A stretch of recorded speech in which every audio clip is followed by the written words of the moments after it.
दोस्तों, क्वाइस सक्सेस के YouTube channel में आप सबका स्वागत है। आपका एक भरोसेमंद साथी जो आपका सरकारी नौकरी पाने का सपना पूरा कर सकता है। हेलो फ्रेंड्स, पिछले सेशन में हमने आउटपुट डिवाइसेस की जानकारी ली थी, जिसमें हमने आउटपुट सेगमेंट को पढ़ा, कंप्यूटर के प्रिंटर, मॉनिटर, एलसीडीज इत्यादि के बारे में। इस सेशन में हम कंप्यूटर की मेमोरी और स्टोरेज की जानकारी लेने वाले हैं। जब भी आप किसी निर्देश को देते हैं, सूचना स्टोर करते हैं या आप रिजल्ट्स को स्टोर करना कहीं रखना चाहते हैं कंप्यूटर में, तो उसके लिए कुछ स्पेस चाहिए होता है। उस स्पेस को हम कंप्यूटर की मेमोरी कहते हैं। कंप्यूटर की मेमोरी में जो डेटा स्टोर किया जाता है वो बाइनरी डिजिट्स यानी कि 0 और 1 के रूप में स्टोर किया जाता है। पूरी की पूरी कंप्यूटर की जो मेमोरी सेगमेंट है वो 2 पार्ट्स में बटा हुआ है। प्राइमरी मेमोरी, जिसको इंटरनल मेमोरी भी कहा जाता है, और सेकेंडरी मेमोरी, जिसको एक्सटर्नल मेमोरी भी कहा जाता है। अगर मैं प्राइमरी मेमोरी की बात करूं तो रैम और रोम जो है वो प्राइमरी मेमोरी के पार्ट हैं, और अगर मैं सेकेंडरी मेमोरी की बात करूं तो floppy disk, hard disk, CD, DVD, pen drive, ये सब जो है ये सेकेंडरी मेमोरी के पार्ट हैं। कंप्यूटर की मेमोरी से जुड़े हुए सभी सेगमेंट, चाहे वो प्राइमरी मेमोरी रैम रोम की बात करें या सेकेंडरी मेमोरी जैसे floppy disk, hard disk, CD, DVD या पेन ड्राइव या कार्ड रीडर, इन सब की बात हम इस पूरे सेशन में करने वाले हैं। सबसे पहले बात करते हैं प्राइमरी मेमोरी यानी कि इंटरनल मेमोरी की। इंटरनल मेमोरी वो मेमोरी होती है जहां पे आपका डेटा, इंफॉर्मेशन या प्रोग्राम प्रोसेस के समय प्रेजेंट रहते हैं, अर्थात जब तक सीपीयू उन पे कार्य कर रहा होता है, प्रोसेस कर रहा होता है, तब तक वो प्राइमरी मेमोरी के अंदर रहते हैं। इसे इसीलिए टेम्परेरी मेमोरी भी कहा जाता है, क्योंकि जैसे ही आपका जो आउटपुट फाइनलाइज हो जाएगा तो उसको कहीं और स्टोर कर दिया जाता है। एक्चुअल में वो सेकेंडरी मेमोरी पे स्टोर किया जाता है, लेकिन सेकेंडरी मेमोरी पे जाने से पहले पहले जो भी कार्य किया जाता है वो प्राइमरी मेमोरी पे किया जाता है। इसमें आप डेटा को परमानेंटली स्टोर नहीं कर पाते, क्योंकि प्राइमरी मेमोरी जो रहती है वो एक तरह से टेम्परेरी मेमोरी ही होती है। इसे मेन मेमोरी भी कहा जाता है। यहां जरूर ध्यान रखिएगा कि टेम्परेरी मेमोरी, मेन मेमोरी, ये सब एक्चुअल में प्राइमरी मेमोरी के ही नाम है, और कई बार इसे अलग अलग तरह से क्वेश्चन को घुमा के पूछा जाता है, तो आपको ध्यान रखना पड़ेगा इन सभी क्वेश्चंस के आंसर्स का। यह जो मेमोरी रहती है प्राइमरी, ये 2 तरह की है। एक है रैम, रैंडम एक्सेस मेमोरी, और एक है रोम, रीड ओनली मेमोरी। अगर मैं कंप्यूटर मेमोरी में सबसे पहले अगर रैम की बात करूं तो इसका मुख्य काम जो है टेम्परेरी प्रोसेस के लिए जगह देना है कंप्यूटर को। कंप्यूटर को जब भी कोई कार्य करना है तो उसको उन कैलकुलेशंस करने के लिए या उस डेटा को स्टोर करने के लिए एक जगह चाहिए। जब तक वह कार्य समाप्त नहीं होता वो सारा कार्य उस पर्टिकुलर जगह पे चलता रहता है। वह जगह असल में टेम्परेरी मेमोरी होती है, जिसको हम रैम कहते हैं। कंप्यूटर को कहीं से डेटा प्राप्त करना है, कहीं पे डेटा देना है, कुछ कैलकुलेशंस करनी है, वो सारी की सारी उस वक्त इसी रैम में हो रही होती हैं। मान लीजिए आपने ड्राइंग करना शुरू किया, तो जब तक आप ड्रॉ कर रहे हैं, चीजें फाइनलाइज कर रहे हैं, रंग भर रहे हैं, वो सारा का सारा कार्य रैम में हो रहा है।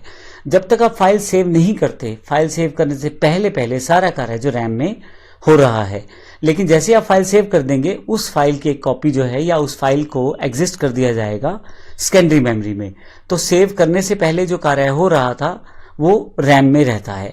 आपको यह भी ध्यान हो कि किसी कारण से लैपटॉप या डेस्कटॉप बंद हो जाए, अगर आपने फाइल सेव नहीं किया तो वो फाइल आपको दोबारा नहीं मिल पाता। इसका कारण ही यही है क्योंकि वह एक टेम्परेरी मेमोरी में होता है और आपने सेव नहीं किया, इस कारण से वो खत्म हो जाता है या उड़ जाता है। रैम को इसीलिए वॉलेटाइल मेमोरी भी कहते हैं। रैम 2 प्रकार की होती है, डी रैम यानी कि डायनेमिक रैम और एस रैम यानी कि static RAM. S D RAM जो आपकी सिंक्रोनाइज डायनेमिक रैम रहती है, R D RAM Rambus dynamic RAM, और D D RAM double data dynamic RAM. इस तरह से स्टैटिक रैम है उसमें नॉन वॉलेटाइल एस रैम रहती है, स्पेशल एस रैम रहती है, और सिंक्रोनाइज एस रैम रहती है, और सिंक्रोनाइज एस रैम रहती है। तो ये हमारे पास रैम के प्रकार हैं। लेकिन अगर हम बात करें रोम की, तो रोम क्या है? एक्चुअली रोम पहले से प्री बिल्ट चिप है जो कंप्यूटर के अंदर पहले से जुड़े हुए हैं, जिसमें कुछ खास इंस्ट्रक्शंस कंप्यूटर को स्टार्ट करने के लिए पहले से ही दे दी गई हैं।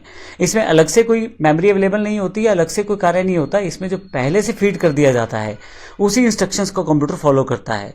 जब आपका कंप्यूटर स्टार्ट हो रहा होता है तो वह काफी सारे रिसोर्सेज चेक करता है, क्या कीबोर्ड कनेक्टेड है, क्या माउस कनेक्टेड है। इन सब चीजों के लिए वो रोम की मेमोरी का इस्तेमाल करता है, वहां पे दी गई इंस्ट्रक्शंस को इस्तेमाल करता है। इसीलिए इसे नॉन वॉलेटाइल मेमोरी भी कहते हैं। ये जो रोम के अंदर इंस्ट्रक्शन सेव रहती हैं, ये परमानेंट स्टोर रहती हैं। इसको आप ना हटा पाते हैं ना चेंज कर पाते हैं, और केवल कंप्यूटर वहां से रीड कर सकता है, वहां राइट नहीं कर सकता। तो जो इंस्ट्रक्शंस हैं उनको सिर्फ कंप्यूटर फॉलो करता है, जो रोम में पड़ी रहती हैं। ज्यादातर ये जो रोम चिप्स होती है, ये मैन्युफैक्चरर, जो कंप्यूटर मैन्युफैक्चरर होते हैं, उनके द्वारा ही पहले से एम्बेड करके दी जाती हैं और इनके अंदर पहले से ही प्री लोडेड इंस्ट्रक्शंस रहती हैं। यहाँ पे अगर मैं रोम के प्रकार की बात करूं तो programmable read only memory, erasable programmable read only memory और electronically erasable programmable read only memory, P ROM, EPROM और ई एप्रोम, ये प्रकार हैं जो हमारे पास रोम के अवेलेबल हैं। अगर हम सेकेंडरी मेमोरी की बात करें तो जब तक आप कंप्यूटर पे ड्राइंग कर रहे थे और आपने फाइल को सेव नहीं किया था तब तक तो वह सारा कार्य रैम में हो रहा था। फाइनली आपकी ड्राइंग कंप्लीट हो चुकी है, आपका सारा प्रोसेस तैयार हो चुका है, अब आप फाइल को सेव करना चाहते हैं तो अब उसको एक जगह चाहिए जहां पे उस फाइल को परमानेंट स्टोर किया जा सके, ताकि किसी कारण से कंप्यूटर बंद हो जाए, लाइट चली जाए तो आपको फाइल दोबारा मिल जाए। यह बिल्कुल ऐसा हुआ कि आपने एक रफ कॉपी लगा रखी है जहां पे आप अपना कार्य करते हैं, वो रैम कहलाती है, और जब फाइनली आप उस पूरे काम को सेव करके अपनी फेयर कॉपी में रख देते हैं तो वह हार्ड डिस्क कहलाती है। असल में रैम में जब तक आप फाइल सेव नहीं करते वो सारा कार्य वहां रैम में रहता है, परंतु किसी कारण से लाइट चली जाए तो उस समय आपका डेटा लॉस हो सकता है।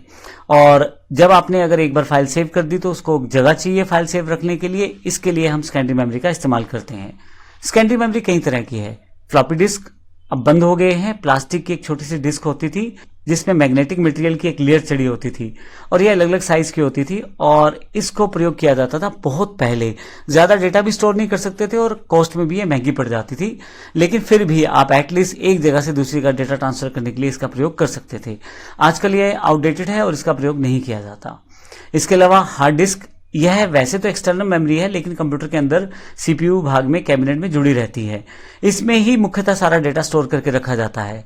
हार्ड डिस्क मैग्नेटिक डिस्क से मिलकर बनी होती है और डिस्क के अंदर प्लेटर होता है, उसी प्लेटर में ट्रैक और सेक्टर्स होते हैं। एक सेक्टर में 512 बाइट का डेटा स्टोर होता है।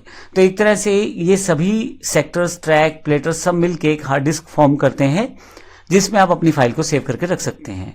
परंतु किसी कारण से आपको फाइल किसी दूसरे व्यक्ति को देनी है तो बजाय हार्ड डिस्क देने के आप उसको सीडी या डीवीडी में ट्रांसफर कर दें। तो सीडी की जो कैपेसिटी रहती है वो 700 MB। फिर से यह है एक तरह से सेकेंडरी स्टोरेज है, इसमें आप अपनी फाइल राइट कर सकते हैं और सीडी को किसी को दे सकते हैं।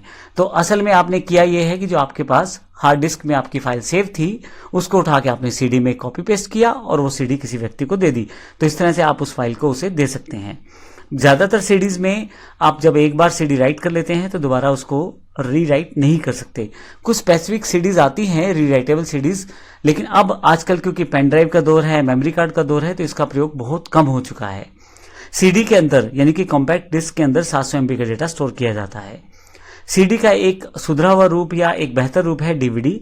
इसमें डेटा बहुत ज्यादा जाता है, 4.7 GB से लेकर 17 GB तक डेटा स्टोर कर सकते हैं और इसमें अलग अलग साइज की डीवीडीज अवेलेबल रहती हैं।